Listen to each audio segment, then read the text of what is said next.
es que esto es interesante. Y empieza más o menos así.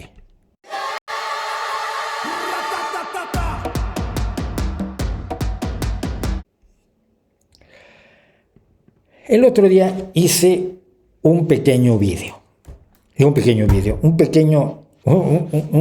pequeño hilo de Twitter, donde traté de explicar por qué me parecía estúpido lo de quitar la estatua de Colón y poner una estatua, una cabeza de una mujer olmeca. Me parecía primero que nada que, aunque ya había habido ataques a las estatuas de Colón, estos últimos años lo que ha promovido esto son sobre todo el quitar las estatuas confederadas en Estados Unidos. Son estatuas totalmente distintas. Las estatuas confederadas de los Estados Unidos se erigieron en la década de 1920 y 1930 en un movimiento de revisionismo histórico, se llamó el movimiento de la causa perdida, tratando de presentar a los generales y a los militares de la Confederación de Estados Unidos, de la Confederación que se trató de escindir de los Estados Unidos y que provocó la guerra civil, presentándolos como buenos chicos que ellos lo que querían era cosas bonitas, pero no, la esclavitud no era para nada eso. Y eso no es cierto, históricamente no cuela. La única razón por la cual se creó la Confederación y le declaró la guerra al norte, al gobierno legítimo de los Estados Unidos, fue que el gobierno legítimo de los Estados Unidos estaba por abolir la esclavitud y la gente del sur quería conservar la esclavitud. Y yo contaba una historia que me parece relevante. La esclavitud fue un hecho normal en toda la humanidad. Nunca fue bueno, pero fue normal en toda la humanidad. Colón tomó esclavos, por supuesto, pero los mexicas, los que serían conquistados 30 años después de que llegó Colón a tierras de lo que hoy es América, pues también tomaban esclavos en grandes cantidades, y hay estatuas de grandes esclavistas en México, como la de Ahuizotl, que están allí. Pues un emperador azteca que cometió un montón de atropellos y luego inauguró el Templo Mayor con unos terribles sacrificios humanos por cientos o por miles para consagrar a Huitzilopochtli el Templo Mayor. Era lo que pasaba, no es que si fueran especialmente salvajes los mexicas, es que así se hacía. Era lo normal. Los mayas, por su lado, también hacían sacrificios humanos, y cuando los cartagineses estaban en la edad, en el Neolítico tardío, también hacían sacrificios humanos, y los celtas hacían sacrificios humanos, etcétera, etcétera, etcétera. Bueno. Entonces, aquí nadie es un malo como lo sería hoy si hiciera sacrificios humanos y tomar esclavos, ¿se me entiende?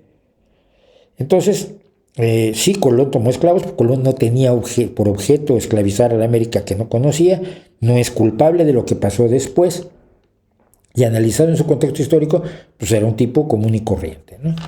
En aquel momento hasta Bolívar tenía esclavos, luego los liberó, pero tenía esclavos cuando empezó la independencia. O sea que la familia de Bolívar tuvo esclavos durante toda la colonia, como Jefferson en Estados Unidos, o como Franklin. La gente tenía esclavos, pero era normal. Platón tenía esclavos. Dije que Sócrates, me parece lógico que Sócrates los hubiera tenido, etcétera, etcétera. Entonces, hasta que Montesquieu y Diderot en la enciclopedia, en el movimiento enciclopedista, en la Ilustración, no se empiezan a cuestionar la esclavitud, los cuestionamientos habían sido muy aislados, muy poco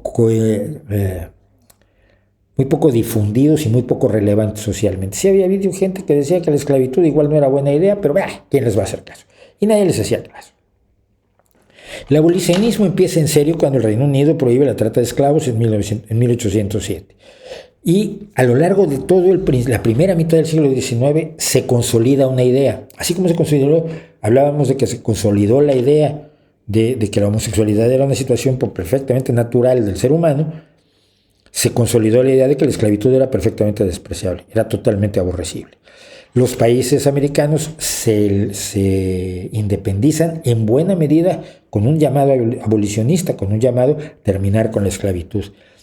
La esclavitud, por lo tanto, deja de ser aceptable a mediados la primera mitad del siglo XIX. Y entonces en 1860 cuando ya todo el mundo sabe y está consciente que la esclavitud es despreciable, el sur de los Estados Unidos se une para mantener la esclavitud. Entonces ellos, señores, defendían la esclavitud sabiendo que era incorrecta.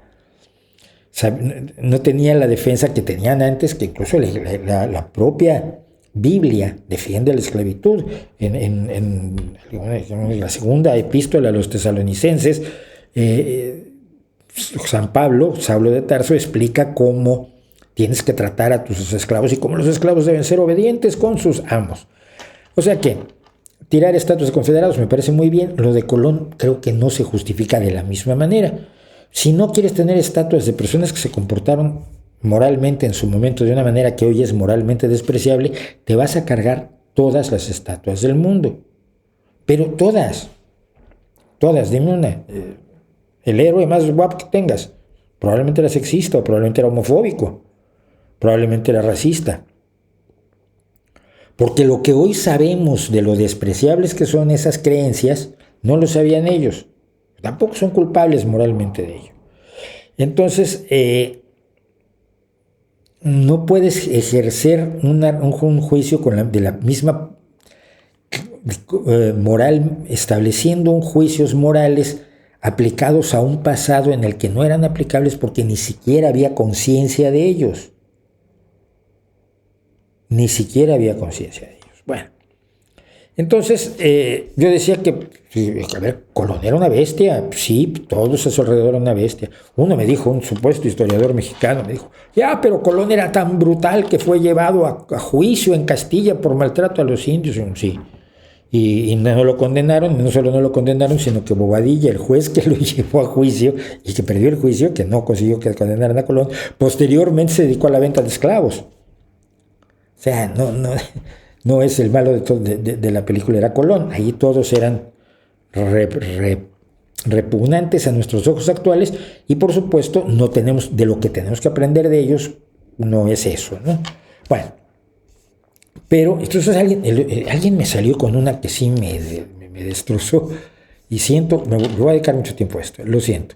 Me dijo, pero en España no tendrán estatuas de los árabes que los conquistaron y los humillaron, ¿verdad? Y digo, el problema es que sí hay un montón. Por ejemplo, el que está aquí a la izquierda es Almanzor, el que está en el centro es Ali Attar y el que está a la derecha es Abderramán I. Y son todas estatuas de grandes militares o juzgadores de España de la época de Al-Ándalus y de la época de los omeyas, que controlaron España durante cientos de años. Entonces, claro, el problema es que cuando no sabes y preguntas, sí, claro que es cierto que hay esas estatuas, y aquí cerca hay una estatua de César Augusto, que además yo ya me tomaba una foto con la mano como la tiene César Augusto, que se me pone la mano así como si fuera a agarrar el horizonte. Y esa estatua de César Augusto está por toda Europa, porque esto era también el Imperio Romano. Antes de que vinieran los árabes, España fue parte del Imperio Romano. Entonces hay estatua de César Augusto. Pero me encontré con lo siguiente. Hay una estatua de Abderramán III, que fue califa omeyá de Córdoba, que fundó la ciudad de Medina Azara y que dedicó gran parte de su reinado a acabar de someter el territorio del emirato. Dice una crónica de la época: conquistó España ciudad por ciudad, exterminó a sus defensores y los humilló, destruyó sus castillos, impuso pesados tributos a los que dejó con vida y los abatió terriblemente por medio de crueles gobernadores hasta que todas las comarcas entraron en su obediencia. O sea, el tipo era una bestia del nivel necesario para conquistar tierras en el año 900. Pero en Zaragoza, en Cadrete, pues estaba este busto, y este busto en la derecha le echaba pintura roja, como otros le pintaban las manos de rojo a Colón, porque es árabe, y tú sabes que la ultraderecha es racista, no le gusta a la gente que cree que no es de su raza. No se enteran que las razas no existen. Y entonces el partido nazi Vox, leo que consigue, en 2020 fue esto, sí, consigue que el ayuntamiento retire el busto de Abderramán III, porque Abderramán III fue un hombre que le hizo mucho daño a España, ¿no?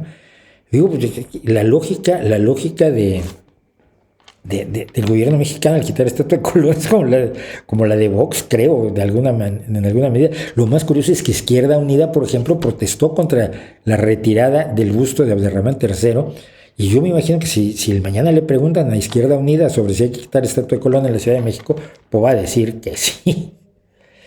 Y en fin, que esto era lo que iba a sustituir, lo que estaba proyectado, que sustituyera la estatua de Colón. Es una cabeza de una mujer que se supone que es olmeca. Nadie sabe cómo eran los olmecas porque la cultura olmeca desapareció en el año 400 antes de la era común. Y esta mujer tiene más bien rasgos mayas, pero bueno, como quiera que sea, esta era la idea. La idea era que iba a ser sustituido por no esa cabeza de este tamaño, sino una de 8 metros, una reproducción de 8 metros de alto. Pero aquí la cosa se puso 1000 veces peor. 1000 veces peor. ¿Saben cuál es el problema aquí? El problema no es que esta mujer no sea olmeca y que no sepan, los olmecas no usaban este tipo de adornos en la nariz y que el pelo pues, es más maya y... No, el problema está a la derecha. El señor que está a la derecha, ¿se fijan bien en él? Pues resulta que uno de los más agraciados por el régimen de México, por López Obrador, un tipo que gana sueldos suficientes para meterse más de 50,000 euros al año, según informan, denunció lo siguiente: la representación de lo indígena no corresponde a artistas blancos que instrumentalizan tradiciones e identidades para ganar dinero. La representación de lo indígena corresponde a la mirada de las comunidades mismas, de sus artistas, que son muchos. Está hablando de las comunidades indígenas en México, todas las cuales son mestizas. Todas las cuales son mestizas, y él también lo es, aunque él está muy orgulloso de sus ancestros indígenas, como yo lo estoy de mi abuela, que es zapoteca, ¿no? Pero todos somos mestizos. Pero la idea aquí es que si tú eres blanco no puedes hacer una escultura de una persona indígena.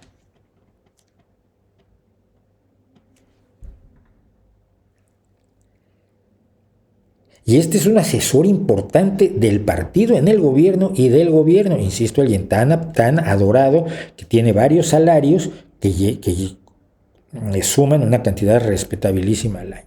Es uno de los grandes intelectuales orgánicos. ¿Qué se contesta a esto? Tu color, tus ancestros, que tú me veas poco indígena a mí, pese a que soy 14% indígena del sureste mexicano. Yo le pregunté a Gibran, oye, ¿qué tipo de estudio de ADN vas a utilizar para autorizar o no a un escultor? O sea, supongo, ¿no? Que como hacían los nazis, haces un estudio para ver si es de la raza correcta para poder esculpir o no un rostro indígena. Madre mía. Bueno, ante este relajo, la gobernadora de la Ciudad de México, que quiere ser presidenta de México, Claudia Sheinbaum, que es una mujer que estudió ciencia por desgracia y luego la abandonó del todo, una mujer que era de izquierda, luego lo abandonó del todo, y una mujer que parecía persona decente, pero también lo abandonó del todo, decidió que se lavaba las manos y dejaba el asunto en manos de un comité, que como usted sabe, siempre es una forma de lavarse las manos y de no comprometerse, porque al final, diga lo que diga el comité, alguien va a estar en desacuerdo. Pero este fue el problema que yo tuve. Mire. La mujer, el racismo en México ha sido terrible contra lo que se percibe como indígena. No contra la raza, porque no hay una raza, porque todos somos mestizos. Pero aquellos que tienen un aspecto más indígena o viven una cultura no urbana, se identifican como indígenas. Ya pueden ser rubios, lo que en México se conoce como güero de rancho o rubio de rancho. Las personas que se identifican con las culturas, con las lenguas indígenas, que hay docenas de grupos etnolingüísticos de todo tipo a lo largo de México como país es enorme, son 200 millones de kilómetros cuadrados, y hay una enorme variedad étnica en el país. No existe el indígena tipo, no hay tal cosa. Sigue habiendo un desprecio grande por aquel que se autoidentifica como indígena. Y creo que alguna vez conté la historia de del autor del Pantera, mi amigo, que hizo este experimento, ¿no? Y dentro del mundo de lo indígena, las que están peor son las mujeres indígenas. Yo recuerdo, a mí me pasó ya en 1971, que tú ibas a comer te invitaban a comer a una casa y tú te sentabas con los señores y las mujeres, mayores o niñas, las abuelas o las nietas, estaban para servirte. Ellas comían después de lo que sobrara. Estoy hablando de Guerrero en 1971. Si esto a mí me parecía aterrador en 1971, ¿cómo crees que me parece hoy, 50 años después? Pues el problema es que las mujeres indígenas en México lo que necesitan son programas de apoyo, educación para los hombres indígenas en México, para que dejen de tratarlas como objetos, como basura, como mercancía, como la clásica mujer abnegada, porque la mujer indígena es el sumum de la abnegación de la mujer, que se considera uno de los grandes valores. En mi propia familia se hablaba de la abnegación como un gran valor. Y lo que tenemos, y dejen, voy a ver si creo que lo puedo ir con esto. Lo que tenemos es esto. No estigmatizar, porque estos hechos lamentables se dan desgraciadamente, y no lo quisiéramos, no lo deseamos, en todas las clases sociales. Primero que nada, esto no es cierto. Se está hablando de la venta de niñas. La venta de niñas se realiza de la siguiente manera. Una niña tiene 9, 10, 11, 12 años, a ti te gusta para casarte con ella, pues tener 42, 36, o te gusta para uno de tus hijos que tenga 18, y entonces acuerdas el matrimonio pagándole a la familia de la niña. Es una costumbre que se da en ciertas zonas de Guerrero y Oaxaca en México. En otros lugares se hacen de otra manera las cosas, pero siguen no siendo demasiado respetuosas de la dignidad y la capacidad de decisión de las mujeres. Y lo que está haciendo aquí López Obrador, es decir, por la venta de niñas no se debe estigmatizar a los indígenas. Ya vale, si no se deben pasa en todas las clases sociales. Bueno, no es cierto, no pasa en todas las clases sociales. No se andan comprando y vendiendo como en esa zona donde es una costumbre inveterada. Lo lamentas, no quieres que pase, pero no haces nada al respecto. En todas las clases sociales. Entonces, ¿qué hacemos? Porque esta es su pregunta. Pues fortalecer los valores. Que no sea lo material lo fundamental, el dinero, sino que se sigan exaltando los valores que hay en los pueblos indígenas, en el México profundo, en el México de las culturas. Esto es absolutamente delirante. No. Un gobierno no puede decir que vamos a promover los valores para que algún día esto acabe. Un gobierno, lo menos que puede hacer al enterarse de que está pasando esto en el siglo XXI en su territorio, es iniciar programas para que esto se impida. Establecer un centro de educación, decirles a las niñas que no pueden permitirlo, decirles a los padres que no pueden hacerlo, decirles que los pueden llevar a la cárcel, tener una vigilancia para proteger a esas niñas. No se trata de lamentarlo, no se trata de que no te guste. Las mujeres indígenas han sido las niñas vendidas, las que van de sirvientas a la ciudad y son el desahogo sexual del señorito de la casa, y para eso se les contrataba en el pasado, no sé ahora, pero en los tiempos de la película Roma, donde Yalitza Aparicio se hizo famosa, sí se hacía eso, mucho, que la sirvienta fuera el desahogo sexual del niño. Golpeadas, violadas, sin posibilidad de acudir a una justicia que las desprecia porque son mujeres e indígenas. Y lo que tú vas a hacer es quitar una estatua de Colón y poner una estatua de ellas, de una mujer indígena tipo así, estándar, genérica, en vez de hacer algo por las mujeres indígenas. Soy tonto probablemente y me reconozco tonto. Pero sinceramente creo que es un despropósito gigantesco. Por otro lado, y para terminar con esto, lo más divertido es que el autor de la escultura de Colón fue Charles Cordier, y era un escultor francés. Pueden encontrar varias de sus obras en el Museo d'Orsay en París, que se afanó en representar dignamente a personas de etnias diversas. Tiene bustos de